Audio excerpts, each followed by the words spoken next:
यादों के झरोखों से उनकी याद आ गई। मज़ा तो तब आया जब हमें भी हिचकियाँ बेहिसाब आ गई। चीज़ें एकदम से बदल गई और मैं बदल नहीं पाया। नमस्ते बेटा। तुमको हम पहली बार देख रहे हैं। अंकल हम पहली बार ही तो आए हैं। जब सूरज उगता है तभी तो लोग कहते हैं कि हाँ उठो सवेरा हो गया है। पीयूष दोबारा है मैडम, पीयूष दोबारा है। एक सफल और असफल इंसान में बस एक ही फ़र्क होता है, दोनों एक ही रास्ते जा रहे हैं। ठीक है, किसी को थोड़ा हाइप मिल गया ऊपर चला गया, किसी को नहीं मिला बेचारा ठहरा हुआ है। फोटो खिंचवाते थे, हाँ ये फोटो क्या खाएगा। अरे मैंने कहा बाबा आपको तो ऐड में देखता हूँ, ऐसे ऐसे करते रहते हो। चाय भी आया जब मैं डर के मारे पी गया चाय। कुछ बोल रही मैंने कहा टिनिंग टिनिंग कर ले ऋतिक रोशन की तरह।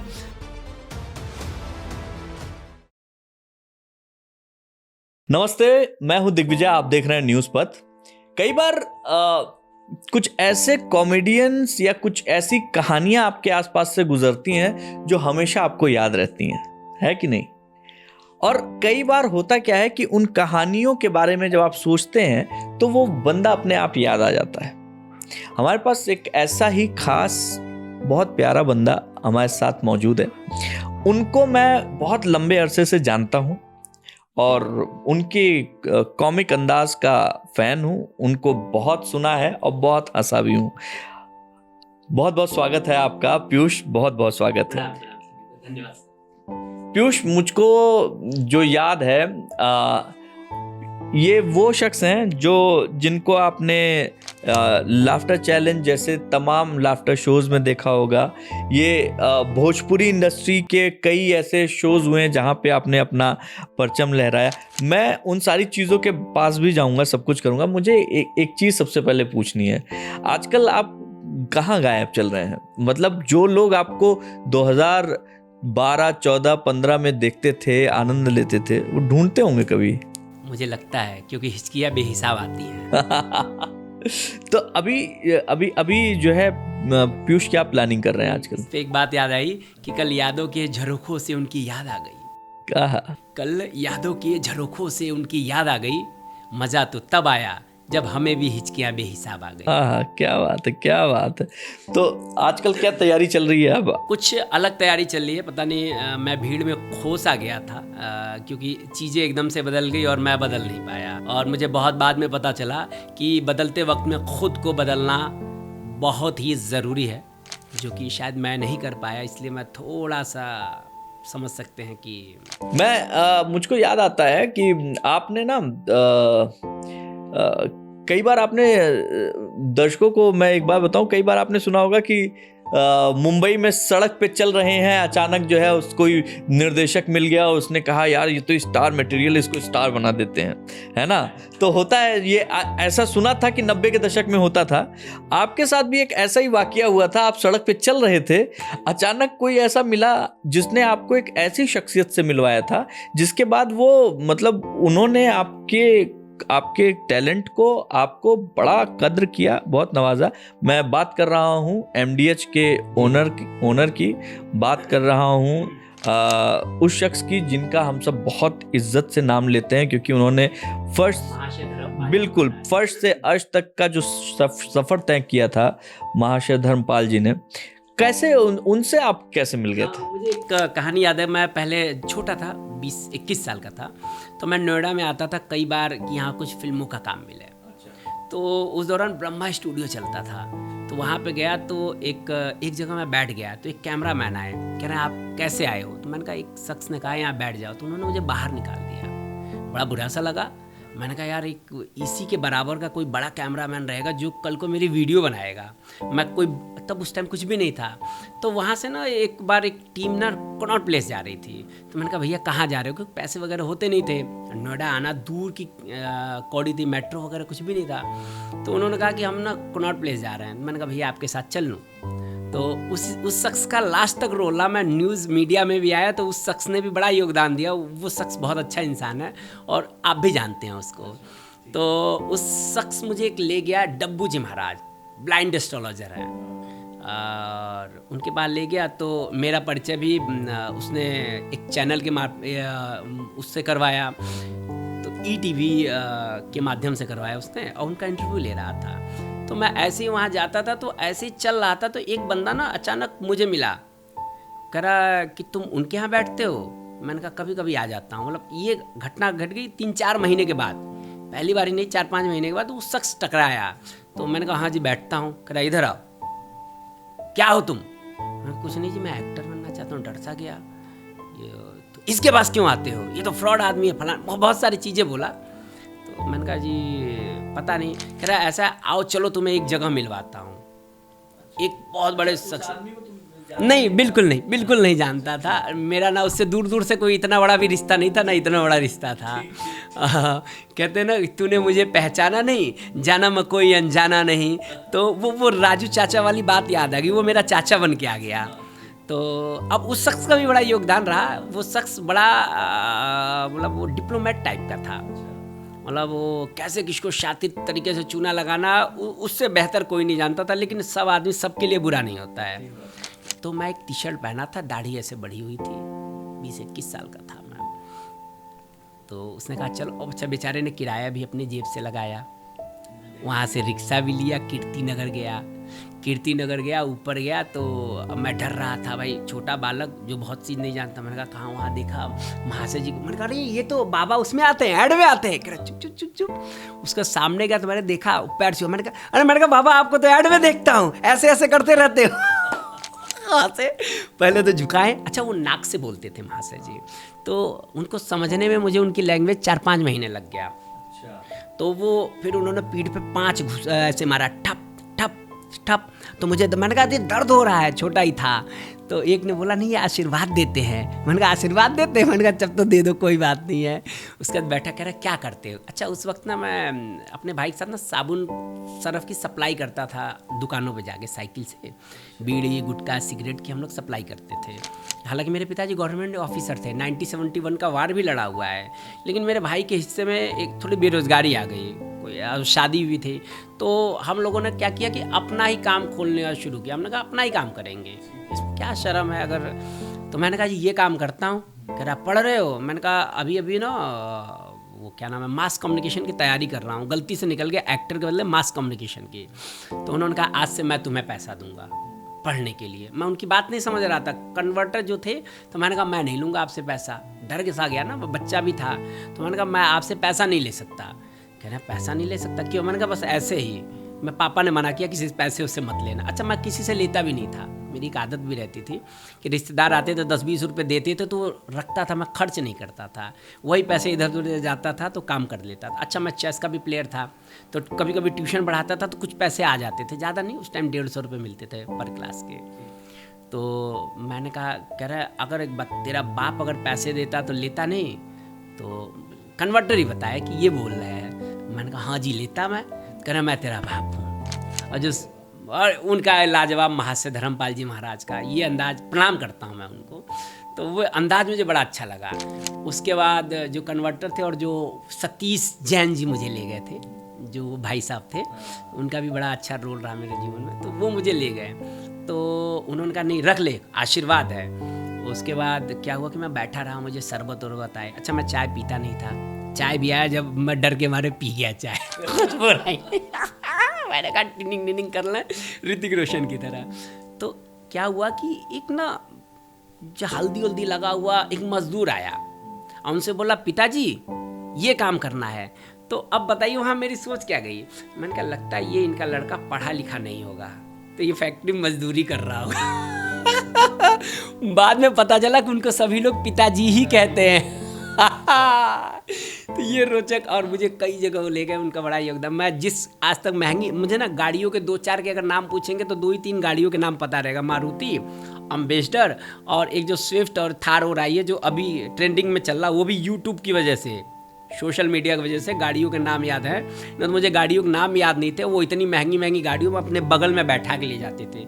कई लोग नाराज़ भी होते थे कि एक साधारण लड़के को इतनी इज्जत दे रहे हैं, लेकिन सच में उनकी बेटियों ने और उनके बेटे श्री राजीव गुलाटी जी ने, जो कि आज भी मेरी बहुत मदद करते हैं। मेरी वाइफ का ऑपरेशन हुआ मेरे बेटे का, उन्होंने माता चानन देवी हॉस्पिटल में कुछ भी नहीं लिया, मेरे लिए बहुत कुछ किया। और एक हांडा सर है, ये इस तरीके की विभूतियां होती हैं जो अचानक से लोगों की जिंदगी में आती हैं और पूरे जीवन भर के लिए जो है बहुत कुछ मतलब आशीष दे जाती है। इसीलिए लोग कहते हैं कि ईश्वर कभी स्वयं नहीं आता, किसी न किसी रूप में आपके साथ टकराता है ना। तो ये आप उनको भी जो है अपने चुटकुले सुनाया करते थे, कॉमेडी करते रहते। इसमें तो बड़ा मज़ेदार बात है, पहले तो शुरुआत में मैं पढ़ता था, मास कम्युनिकेशन किया, तो मास कम्युनिकेशन करने के बाद जो शख्स मुझे वहाँ ले गया था डब्बू जी महाराज के बाद, उसका नंबर था एक डायरी में। तो कभी मैंने उसको फ़ोन किया, क्या कर रहे हो? उन्होंने कहा जी मैं एक चैनल है महुआ, इसके लिए काम कर रहा हूँ और आ जाओ, तुम्हें ना इंटरनल मतलब ऐसे कुछ थोड़ा मोड़ा। तो मैं सोचा महुआ में ना एक्टिंग हो गई, तो मैं उसी चक्कर में आया। मुझे क्या पता था वो न्यूज़ वाले सेशन में ले जाएंगे। अच्छा, वहाँ मेरी ट्रेनिंग हुई, जो भी XYZ हुआ। उसके बाद तो थोड़ा कॉमिक अंदाज हुआ, तो मैं ना महाशय जी से 1-2 साल दूर हो गया, क्योंकि मुझे टाइम ही नहीं मिल पाता था उनके पास जाने का। और मुझे हमेशा मलाल रहता था, क्योंकि उस वक्त मेरे पास फ़ोन नहीं रहता था, ऐसा था। और मैं उनको कैसे फ़ोन करता, तो मलाल रहता था। उसके बाद जब शो गया, हर चीज़ गया, फिर एक दिन मेरे पास समय मिला, मैं अचानक उनके ऑफिस पर। अच्छा, उनकी स्मृति बड़ी ज़बरदस्त थी उस टाइम। वो जब मैं उनसे मिला 87 साल के थे, और उनकी स्मृति इतनी तेज़ थी कि अगर आपको देख लें तो आपका नाम जीवन भर याद रखेंगे, दिग्विजय। अच्छा, उनको दाढ़ी वाला चेहरा पसंद नहीं आता था, क्लीन रहकर फ़ोटो खींचते थे ना अपने मोबाइल में। जैसे मैं हूँ, मेरी फ़ोटो खींचने के बाद नंबर सेव करते थे। जब सेकंड टाइम गया मोबाइल लिया, नंबर सेव करने के बाद जब फ़ोटो ऐसे पसंद नहीं आया, क्योंकि मैं उनको डायरेक्टली समझने लगा था। बोलते थे, 4:30 बजे उठते थे, तो कहते थे फ़ोटो पसंद नहीं आई, ऐसे मत कर, ऐसे लगा।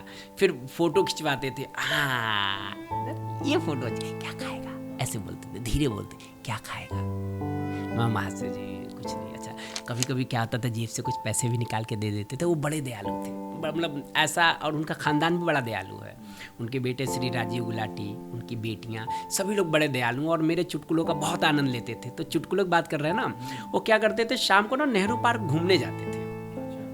कई बार मैं भी 4-4:30 बजे पहुंच जाता था, और उन्हीं की गोद में ऐसे लिपट के बैठता था, अपने पास ही बैठाते थे वो। कई लोगों को आपत्ति होती थी, हुई भी है, कई लोगों का मैं नाम नहीं जाहिर करूँगा। कई लोग बहुत अपना मतलब उग्र रूप दिखाई देते थे बातों की वजह से, लेकिन वो मुझे अपने पास बैठाते थे, वो ऐसे गले लगाते थे, मैं ना बच्चे की तरह उनसे चिपक जाता था। और मैं खूब लड़ाई उड़ाई होती थी हम लोगों की बातों बातों में, खूब ज़्यादा। महाशय जी ये नहीं, ऐसे सुना, बैठना थोड़ा ये काम कर, नहीं महाशय जी अभी सुनो ना, मैं ज़रा जा रहा हूँ, मतलब बाबूजी सुनो ना, जा रहा हूँ। वो बहुत मतलब ऐसे प्यार से लड़ते थे, इतना प्यार से, मतलब मैं क्या बताऊँ, मतलब वो लड़ाई वो वाली नहीं होती थी, प्रेम वाली होती थी। एक बच्चा जो, मैं उनका पोते से भी पोते की उम्र का, और इतना आनंद आता था। तो वो क्या करते, नेहरू पार्क घूमने जाते थे, तो मेरे चुटकुले सुनते थे, बड़ा आनंद उठाते थे। तो एक बार क्या हुआ कि मैं उनके पास गया, वो बिजी थे, तो उन्होंने कहा यार बगैर बताए गया, फ़ोन मैं अधिकतर फ़ोन करके जाता था। मैंने कहा आज आया हूँ, थोड़ा बगैर फ़ोन किए चला जाता हूँ। गया तो वो कह रहा है थोड़ा मैं बिजी हूँ, जा बाद में मिलेंगे। तो मैंने कहा कोई बात नहीं, हो सकता व्यस्त हूँ, क्योंकि वो अगर फ्री रहते तो पूरा मतलब मोहब्बत करते थे। तो मैंने कहा ठीक है। तो मैं बाहर चला गया, तो बाहर मुझे भूख लगी थी, तो मैंने कहा कुछ खा लेता हूँ। कुछ खा रहा था, अचानक उनका फ़ोन आ गया, और फ़ोन पे देखा तो मैंने कहा बाबूजी, शाहजी। मैंने फ़ोन उठाया, कह रहे कहाँ है? मैंने बस स्टैंड पे हूँ, बस पकड़ने वाला, बस आ ही रही थी मेरी, 108 आती थी, मैं GTV नगर उतरता था, वहाँ से बुढ़ारी जाता, विश्वविद्यालय उतारती थी। कहना जल्दी आ। मैंने कहा भाई क्या हो गया, लगता कहीं का प्लान बन गया, मुझे ले जा रहे हूँ। बहुत बड़े बड़े स्टेज में उन्होंने प्रोग्राम दिलाया महाशय जी ने। तो हालांकि ऐड में भी वो मुझे 1-2 ऐड में भी उन्होंने अप्रोच किया कि इसमें काम करना, इनसे मिले, लेकिन उस शख्स जिससे मिलवाए उसने कहा आजकल करूँगा, उसने किया नहीं, जो भी XYZ रहा। तो मैं फ़ौरन गया तो देखा आदरणीय राजीव गुलाटी भैया, जो इस वक्त MD हैं कंपनी को, उनके कमरे में वो बैठे हुए थे, सामने बैठे थे। तो मेरी पहली मुलाकात थी भैया से, राजीव भैया से, और उनसे भी बड़ी हंसी मजाक वाली मुलाकात है जैसे। और बड़े आदमी है, सच में बड़े आदमी का सम्मान होना चाहिए। सम्मान के साथ साथ मेरा एक अलग ही अंदाज है बात करने का, उस अंदाज में उनसे बात करता हूँ भैया से। तो वो सामने बैठे थे, महाशय जी यहाँ बैठे थे, और जो शख्स उनको घुमाने ले जाता था वो बैठा था। तो मैंने कहा हाँ जी बाबूजी बताइए। कह रहे यार कुछ सुना दे भैया को भी अपने, मैंने तेरे बारे में बताया है राजीव भैया को। और उस टाइम पौना घंटा उन्होंने सुना, भैया ने भी, महाशय जी ने भी, और जो वहाँ बैठे थे। तो पौना घंटा सुनने के बाद उनके जो बंदे थे उन्होंने कहा चलिए बाबूजी आपको घुमाने ले चलो। कह रहे बस सब एक्सरसाइज आज इसी ने पूरी करा दी। और ऐसे हंसते थे। हंसने का अंदाज उनका बड़ा अच्छा था। तो ये अभी ये जो यात्रा है, बेसिकली इस यात्रा में कई पड़ाव हैं पीयूष जी। आपने जो है क्या नाम है, एक समय बहुत सारे, एक साल में बहुत सारे स्टेज शेयर किए, बहुत अच्छी हस्तियों के साथ शेयर किए, बड़े बड़े जो है क्या नाम है, आपने रियलिटी शोज़ में जो है हिस्सा लिया, सारी चीज़ें। और उसके बाद मुझको एक स्याह पक्ष दिखाई देता है, ख़ासतौर पे मीडिया का, कि जैसे ही आप पहले पर्दे से उतरते हैं उसके बाद आप कहाँ हैं, क्यों हैं, कैसे हैं, कोई पूछता नहीं है। नहीं, कोई भी नहीं पूछता है। एक्चुअली जब सूरज उगता है तभी तो लोग कहते हैं कि हाँ उठो सवेरा हो गया है। जैसे शाम होता है तो वो सूरज को कहाँ ढूंढते हैं, कोई ढूंढता है शाम को? कृत्रिम लाइट जला लेता है, हर चीज़ कर लेता है। तो वैसे ही एक शायर की एक बात याद आ गई कि कहता है वो रूठे रूठे से लगते हैं, तुम तरकीब बताओ मनाने की, मैं ज़िंदगी गिरवी रख सकता हूँ, तुम कीमत बताओ मुस्कुराने की। लेकिन वो कद्रदान अब आजकल नहीं है, क्योंकि रात गई तो बात गई। ठीक है, यहाँ तो अमिताभ बच्चन भी एक बार सड़क पे आ गए थे तो कोई नहीं पूछ रहा था, कहाँ पूछ रहा था। बाद में और इस टाइम तो हम तुम्हारे बाप रखते हैं, हाई बाद में वो करने लगे। तो समय रहता है, हमारे आसपास ही सीखने के लिए सब कुछ है तो होता है। और कुछ मैनेजमेंट की दिक्कत, कुछ हमारी दिक्कत, कुछ समय की दिक्कत। और भैया जी कहा जाता है डेस्टिनेशन, वो कहाँ आकाशवाणी में अमिताभ साहब गए थे, कहाँ फिल्मों में आके एंग्री यंग मैन, एक राजेश खन्ना का वक्त आता था, एक काका इनका आया तो इन्होंने कुछ विशेष दिया, अक्षय कुमार आए विशेष दिया, शाहरुख खान आए तो विशेष दिया, कुछ होता है, कुछ मतलब अब सब जो लोग सफल हो जाते हैं उनसे तो सब टिप्स लेना चाहते हैं कि भैया आप तो जो है कुछ बताइए कुछ। लेकिन मैं चाहता हूँ कि सफलता तक पहुँचने की जो सीढ़ियाँ होती हैं उसमें कई बार आदमी गिरता है, और वो जो असफलता की खाई होती है वहाँ पे उसको संभालने वाला कोई नहीं मिलता है, और कई बार वो अवसाद में आ जाता है, डिप्रेशन में आ जाता है ना। तो हम आपको एज अ कलाकार, एज अ कॉमेडियन, आपने वो भी देखा है, आपने नीचाई मतलब नीचे उस जगह को भी देखा है। तो अपने आप को बैलेंस कैसे रखा जाए? दो चीज़ें हैं, आप ना खुद के जो पिछले कामों से प्रेरित होना पड़ेगा आपको, खुद के कामों से, दूसरे से प्रेरित नहीं होना चाहिए। अगर दूसरे से प्रेरित होंगे ना तो आपको कुंठा ही याद दिलाएगी, आप कुंठित ही होंगे। अब जैसे प्रेमचंद हैं, जबरदस्त उन्होंने अपना प्रेस खोला, दुनिया भर का काम किया प्रेमचंद साहब ने, लेकिन सफल नहीं हुए। और जैसे उन्होंने कहानियाँ लिखनी शुरू कर दी, अपने आप ही सफल हो गए। और मुझे एडिसन की याद आती है, जिन्होंने बल्ब का आविष्कार किया था। एक कहानी मैंने व्हाट्सएप पे पढ़ी थी, हालांकि व्हाट्सएप यूनिवर्सिटी लोग कहते हैं, मैं यूनिवर्सिटी नहीं मानता हूँ, इन्फॉर्मेशन है वो, हम लोग उसका मजाक उड़ाने के लिए किसी चीज़ का हम कुछ कह दें अलग बात है। और फिर मैंने उसको थोड़ा सा सर्च भी किया तो सच निकला, क्योंकि आप व्हाट्सएप के बाद आपको सर्च करना पड़ता है भैया जी, फैक्ट चेक करना जरूर, फैक्ट चेक करना, नहीं तो आप फिर मूर्खों की श्रेणी में ही हैं। आप एक बहुत बड़े नेता हैं किसी पार्टी के, उनके नाना परनाना लोग प्रधानमंत्री रहे हैं, पिता उता जी, तो वो फैक्ट चेक नहीं करते, मूर्खों की श्रेणी में ही आते हैं। तो अब क्या नाम है, वो एक बार संसद में वो आँख मार रहे थे, तो हमसे किसी ने कहा कि वो आँख मार रहे हैं, क्यों मार रहे हैं? मैंने कहा वो इनडायरेक्टली अपनी माँ को इशारा कर रहे हैं, अम्मा अब मैं बड़ा हो गया हूँ, मेरी शादी करा दो। तो एडिसन की बात कर रहे थे, तो उसका आया कि वो स्कूल में ना पढ़ाई नहीं कर रहा था, तो उसके टीचर ने एक लेटर दिया, पढ़ना नहीं आता था, तो उसकी माँ ने वो लेटर लिया और उसके बाद कहा कि बेटा टीचर ने लिखा है कि तुम बहुत होनहार बच्चे हो, तुम्हारे लायक स्कूल में कोई है ही नहीं और तुम्हें मैं पढ़ाऊंगी। पढ़ाया और उस लड़के ने क्रांति रच दिया। वो 99 बार बल्ब बनाने में फेल हुए। तो अब देखिए, उस प्रेरणा से ही हम लोगों को सीखना पड़ेगा ना, या तो जो गुजर चुके हैं उनकी प्रेरणा सीखो, जो असफल, क्योंकि एक सफल और असफल इंसान में बस एक ही फर्क होता है, दोनों एक ही रास्ते जा रहे हैं। ठीक है, किसी को थोड़ा हाइप मिल गया वो ऊपर चला गया, किसी को नहीं मिला बेचारा ठहरा हुआ है, वो वहाँ तक, इधर से वहाँ तक का दोनों तरफ का सफ़र कर रहा है, वो आगे नहीं जा पा रहा है, यहाँ और यहाँ उसके लिए अभी पुल नहीं बना है, उसके लिए पुल बन गया है। तो इसमें जब आपने वो अफसान देखा होगा, जब आपने ढलान देखा होगा, तो उस समय भी बड़ा ही थोड़ा बहुत लगता होगा कि यार दुनिया भर के पता नहीं कितने महिला और कितने पुरुष के साथ फोटो मेरी उनके दीवारों में होगी, मुझे नहीं पता। कहाँ से मुझे फ़ोन आते थे, मुझे ये नहीं पता। लोगों के कितने लोग, बाद में सेल्फी का युग आया, कितने लोगों ने सेल्फी खिंचवाई, कहाँ खिंचवाई, कैसे काम किया, और भारत की यात्राएं की फ्री में।